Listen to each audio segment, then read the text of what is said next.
दोस्तों, कभी कभी हम किसी को केवल उसके पहनावे या बाहरी रूप देखकर आंक लेते हैं, लेकिन असली पहचान सामने आती है जब परिस्थितियां कठिन हो और साहस की जरूरत हो। आज मैं आपको एक ऐसी घटना सुनाने जा रहा हूँ जिसने पूरे विमान को खड़ा होकर सलाम करने पर मजबूर कर दिया। यह सुबह दिल्ली से मुंबई की फ्लाइट थी। यात्रियों की बातचीत, हंसी और हल्की फुल्की चहल पहल से पूरा केबिन गूंज रहा था। एयर होस्टेस नेहा लगातार यात्रियों को उनकी सीटों तक पहुंचाकर व्यवस्थित कर रही थी। तभी दरवाजा खुला और अंदर आए एक अजीब शख्स। उम्र लगभग 52 साल, चेहरे पर समय की गहरी लकीरें, बाल अस्त व्यस्त और आंखों में अनकही उदासी। उसने पुराना ब्लेजर पहना था और नीचे की शर्ट का ऊपरी बटन खुला था। उसका रूप रंग शहरीनुमा तो था, लेकिन आर्थिक या सामाजिक स्थिति का अनुमान लगाना मुश्किल था। उसने अपनी टिकट दिखाकर खिड़की वाली सीट नंबर 17 खोजी और धीरे धीरे बैठ गया।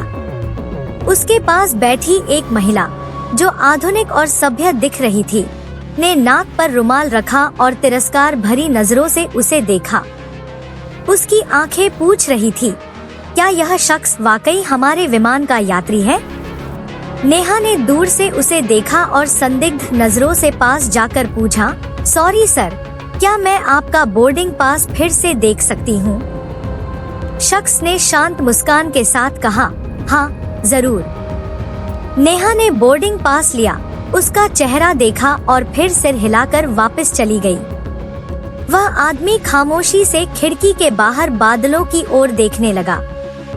तभी बगल की सीट पर बैठे एक युवक, कबीर, जो और अधिक बर्दाश्त नहीं कर सका, ने नेहा को बुलाया और कहा, सुनिए, मेरी सीट बदल दीजिए। इस व्यक्ति से अजीब गंध आ रही है। इस तरह यात्रा करना मुश्किल है। नेहा ने असहाय भाव में कहा, सर, फ्लाइट पूरी तरह भरी हुई है, कोई खाली सीट नहीं है, आपको थोड़ी देर के लिए एडजस्ट करना होगा। कबीर ने चिढ़कर मुंह बनाया और वापस बैठ गया। वह शख्स, अब जिसे हम अरुण वर्मा कहेंगे, सब सुनकर भी शांत रहा। उसकी नजरें बाहर आकाश पर टिकी थी। तभी कबीर ने अचानक चिल्लाया, अरे, यह अरुण वर्मा है। अरुण हैरान होकर देखने लगा। कबीर, तुम?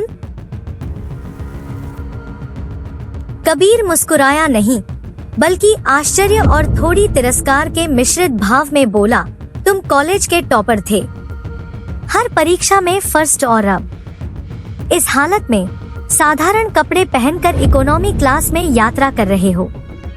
अरुण ने शांत स्वर में कहा, यह एक लंबी कहानी है कबीर, समय मिले तो बताऊंगा। उसने अपना बैग खोला और एक पुराना फ्रेम वाला चश्मा निकाला। हाथों में हल्की कांप थी, लेकिन आंखों में लोहे जैसी दृढ़ता। फिर विमान हल्का झटका खाया। यात्रियों में हल्की घबराहट फैल गई। नेहा ने इंटरकॉम पर घोषणा की, कृपया सीट बेल्ट बांध ले, हम हल्के टर्बुलेंस का सामना कर रहे हैं।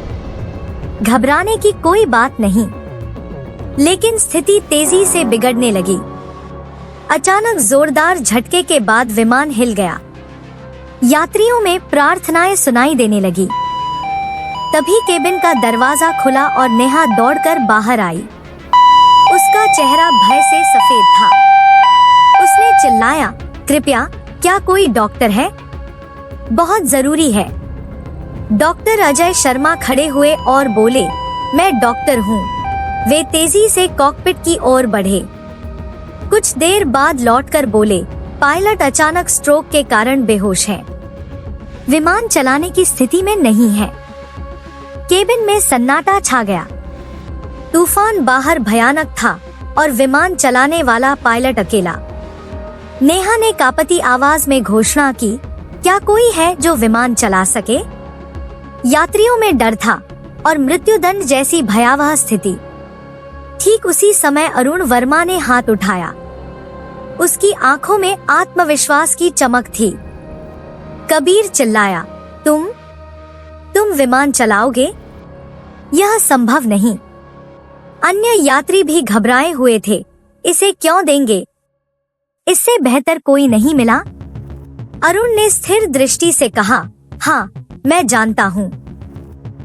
आखिरी बार 10 साल पहले विमान उड़ाया था, लेकिन मैं कोशिश कर सकता हूँ। कॉकपिट से कैप्टन रोहित ने चिल्लाया, अगर यह अनुभवी है तो जल्दी भेजो, मैं अकेला नहीं संभाल पा रहा। अरुण खड़ा हुआ, उसके कदमों में दृढ़ता थी। कॉकपिट में जाकर कंट्रोल पैनल की ओर देखा, हेडसेट लगाया और कंट्रोल टावर से संपर्क किया। दिल्ली कंट्रोल, मैं कैप्टन अरुण वर्मा बोल रहा हूँ। हमारे पायलट बीमार हैं। इमरजेंसी लैंडिंग की अनुमति चाहिए।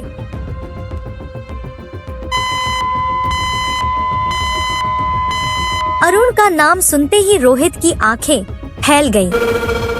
यह वही व्यक्ति था जिसने 22 साल पहले 312 यात्रियों को अकेले सुरक्षित उतारा था।